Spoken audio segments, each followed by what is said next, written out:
안녕하세요. 저는 찬양 사역하는 최인혁이라고 합니다.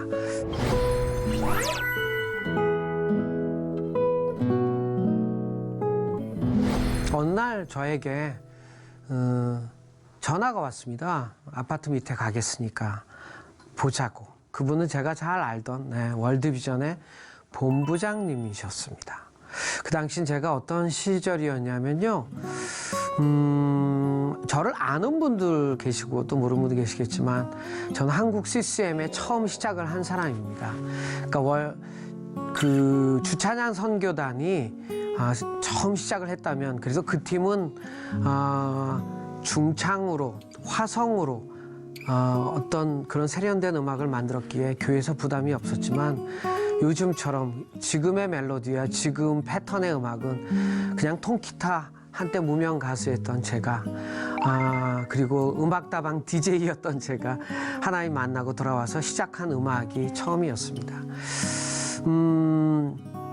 그렇게 해서 이제 찬양 사역을 하면서 예수전도에 들어갔고 무명의 때가 없이 굉장히 많이 알려지게 됐고 너무 놀랍게 방송 진행자로도 모든 방송 다 합쳐 진행하던 프로그램 상도 받고 그냥 일반 가요 가수 중에 유명한 사람만큼 수입도 많아지고 그렇게 됐습니다. 그때 하나님께 물었습니다. 하나님, 저에겐 이런 돈이 필요 없는데 저는 이 돈의 5분의 1, 10분의 1만 있어도 되는데 왜 이렇게 많이 주시냐고. 그때 하나님 저에게요. 저는 언제나 이렇게 들립니다. 마음으로 들리고 말씀하십니다. 인혁아, 그거 네 돈 아니다.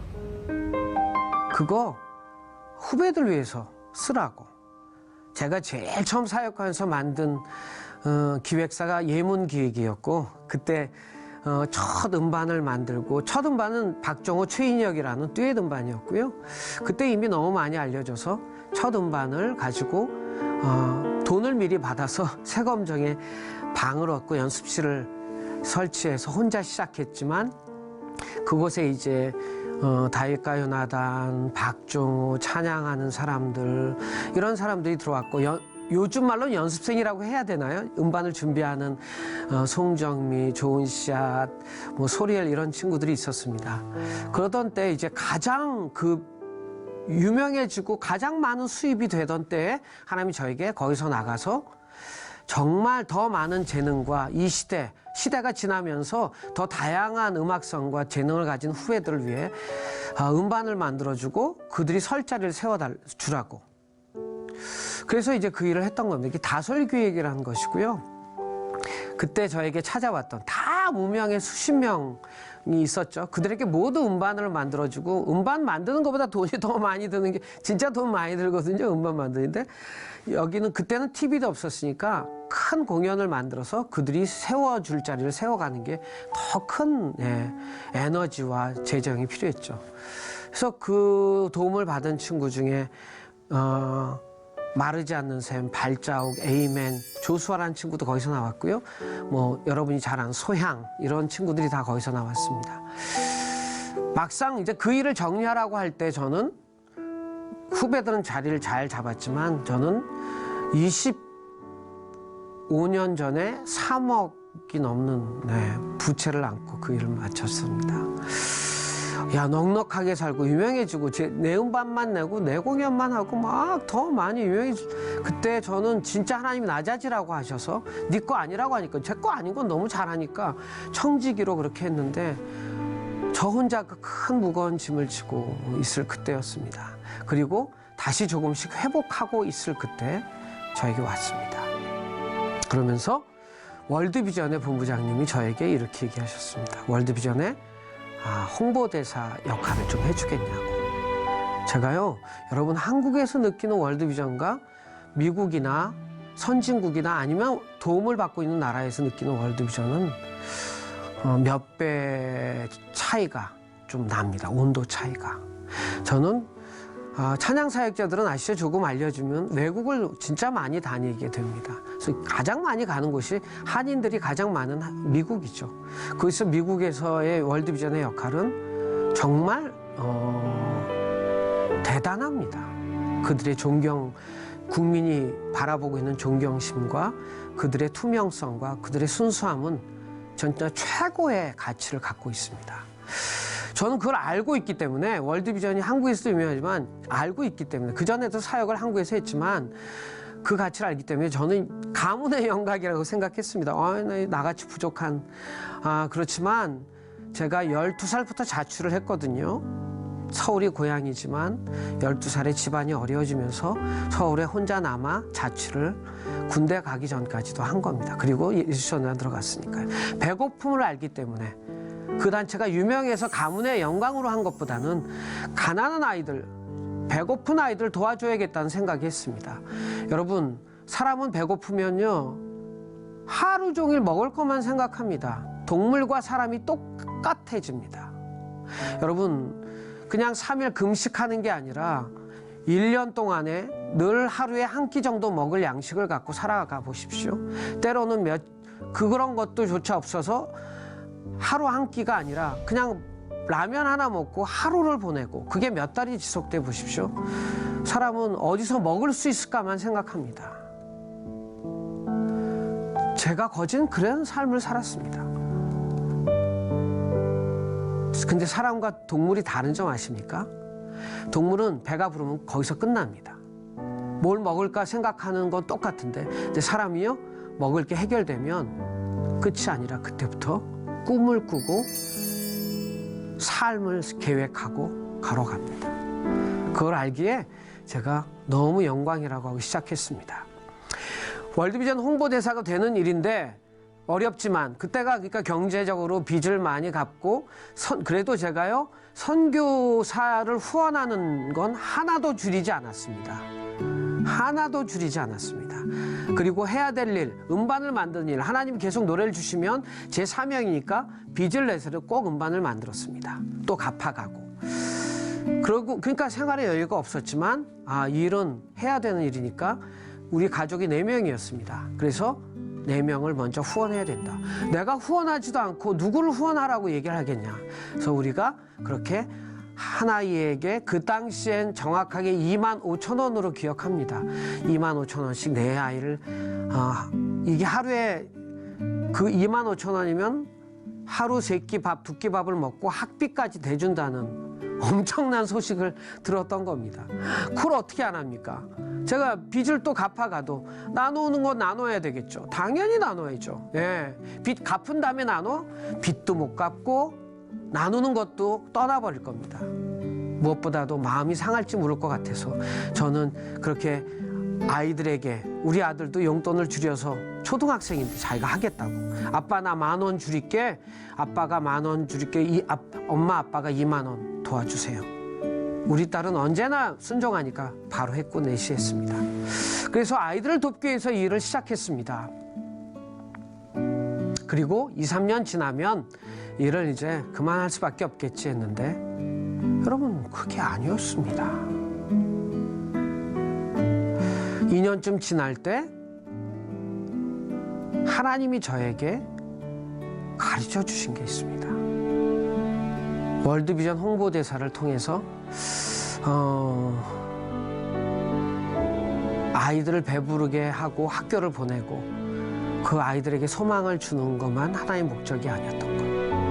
하나님이 저를 만나주기 위한 것였던 걸 알게 됐습니다. 첫 해 찬양 집회를 통해서 이렇게 얘기했습니다. 목사님들이 집회 가서 월드비전에 관계된 목사님들이 집회 가서 설교를 하고 월드비전을 도와라고 얘기하면 한 500명이 모이면 한 20명 또 10명 그렇게 나온다고 했었습니다. 근데요 제가 집회가 끝나면 여러분 자랑처럼 들으시지 마십시오. 이건 하나님이 하신 거니까요. 진짜 하나님이 하셨겠죠. 집회가 마치면 500명 중에 200명, 300명 이렇게 후원자가 나타나기 시작했습니다.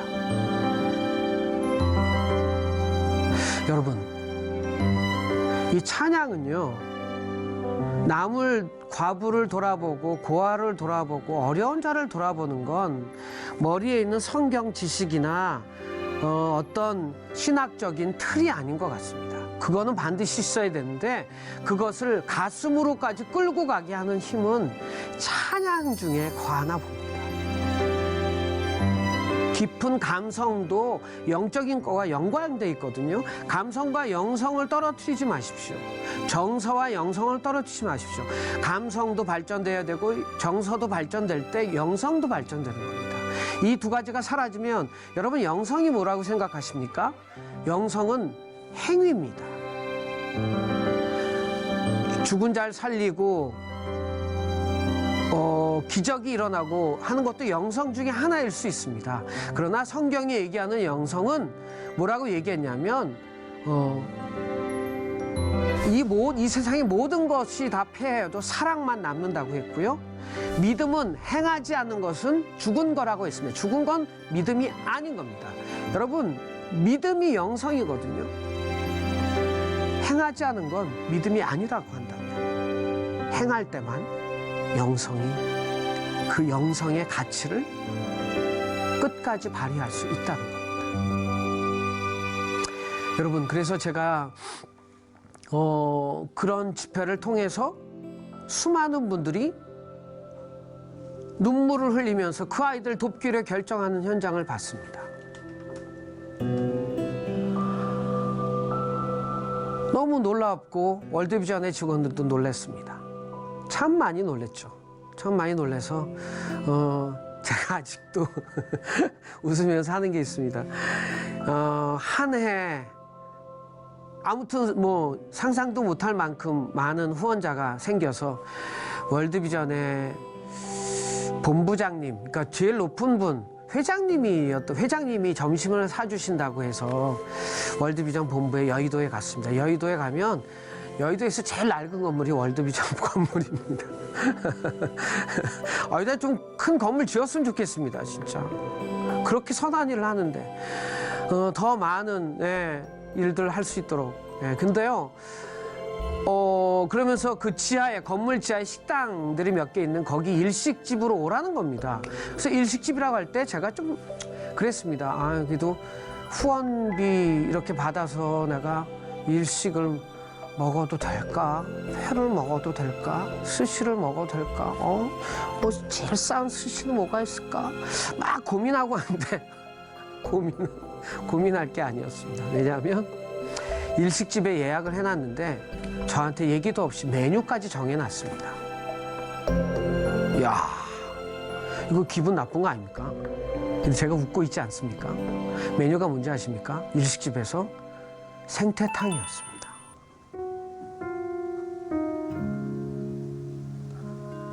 저 너무 행복했습니다.